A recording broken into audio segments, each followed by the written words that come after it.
Assalamualaikum warahmatullahi wabarakatuh. Sebelumnya perkenalkan, nama saya Muhammad Sadam dari program studi teknik mesin Universitas Putra. Kali ini saya akan menerangkan tentang terminologi dan karakteristik serta perancangan CPT dan contoh perhitungannya.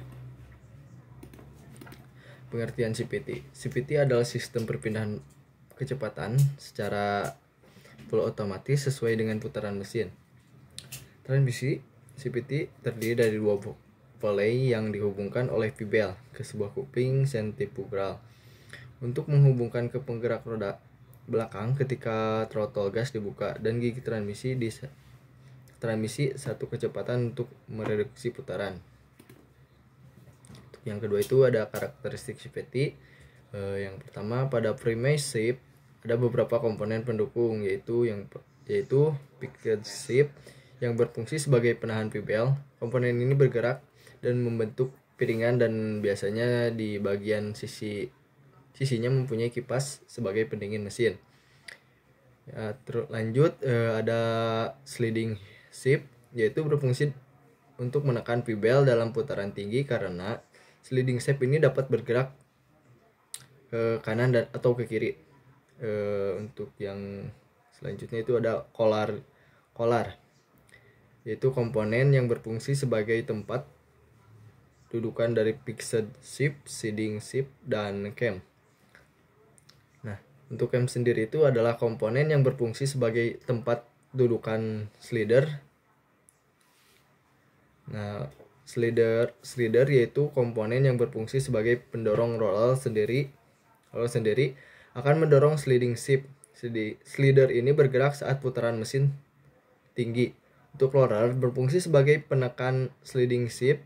Cara kerjanya sesuai putaran mesin. Apabila putaran mesin tinggi, maka roller ini akan menekan sliding shape dan begitu pula sebaliknya. Untuk karakteristik seperti yang kedua itu ada V-bel. Komponen ini berfungsi sebagai penghubung antara sliding shape dan secondary shape, yaitu meneruskan putaran mesin dari sliding shape. Nah, biasanya V-bel ini memiliki gerigi-gerigi yang dirancang agar V-bel tidak terlalu panas akibat gesekan terus-menerus. Untuk yang ketiga itu ada secondary shape. Pada bagian ini ada beberapa komponen penting yaitu seeding shape, picket shape, pegas, terus torque cam, routing hose, dan sepatu kupling. Untuk seeding shape yaitu berfungsi menekan V-bel. Perbedaan dengan yang ada di play shape yaitu di sini tidak memiliki shape. Untuk picket shape yang berfungsi sebagai penahan V-bel atau bagian statis. Nah, untuk pegas sendiri itu sebagai pendorong sliding shape. Nah, untuk torque cam berfungsi sebagai pembantu untuk menekan otomatis sliding shape pada saat motor memperlakukan akselerasi. Untuk floating hose atau biasanya disebut dengan rumah kupling yang berfungsi untuk meneruskan putaran V-bel ke poros roda. Nah, sepatu kupling berfungsi sebagai penghubung putaran ke poros roda belakang. Sistem kerjanya itu model seperti sentrifugal yaitu bekerja sesuai putaran tinggi rendahnya mesin. Nah, untuk perancangan CVT. Sebelum memulai perancangan kita harus mengetahui spesifikasi dari kendaraan yang akan dibuat transmisi.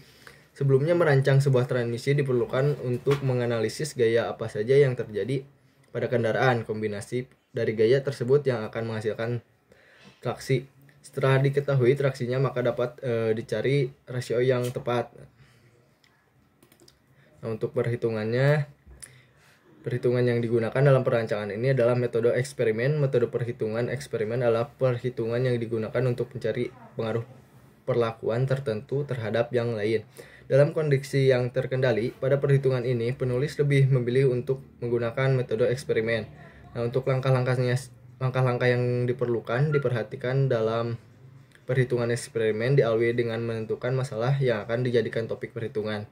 Nah, selanjutnya untuk mencari sampel dalam populasi yang telah ditentukan, lalu mencari referensi sebagai dasar teori untuk menyusun hipotesis, kemudian melontarkan parameter kontrol dan variabel eksperimen serta menyusun instrumen. Selanjutnya dilakukan tindakan atau treatment pada suatu variabel atau dua variabel dengan tindakan yang berbeda. Setelah selesai tindakan, data yang didapat kemudian dianalisis sesuai atau tidak dengan hipotesis yang disusun. Nah, untuk contoh perhitungannya itu analisis perhitungan pengaruh Joshi yang dilakukan pada kendaraan. Pada analisis data deteksi menggunakan skala 5 teoritik menggunakan roller cylinder berada pada teori sedang dan roller sliding berada pada kategori rendah. Torsi yang dihasilkan kendaraan menggunakan roller cylinder menghasilkan torsi tertinggi sebesar 8,5 Newton pada RPM 5000, namun pada roller sliding menghasilkan torsi tertinggi sebesar 11,82 Nm pada RPM 4000. Selisih perbedaan antara roller cylinder dengan roller sliding tersebut sebesar 39%. Mungkin dicukup sekian pembahasan kali ini. Kurang lebihnya mohon maaf. Wabillahi taufiq wal hidayah. Wassalamualaikum warahmatullahi wabarakatuh.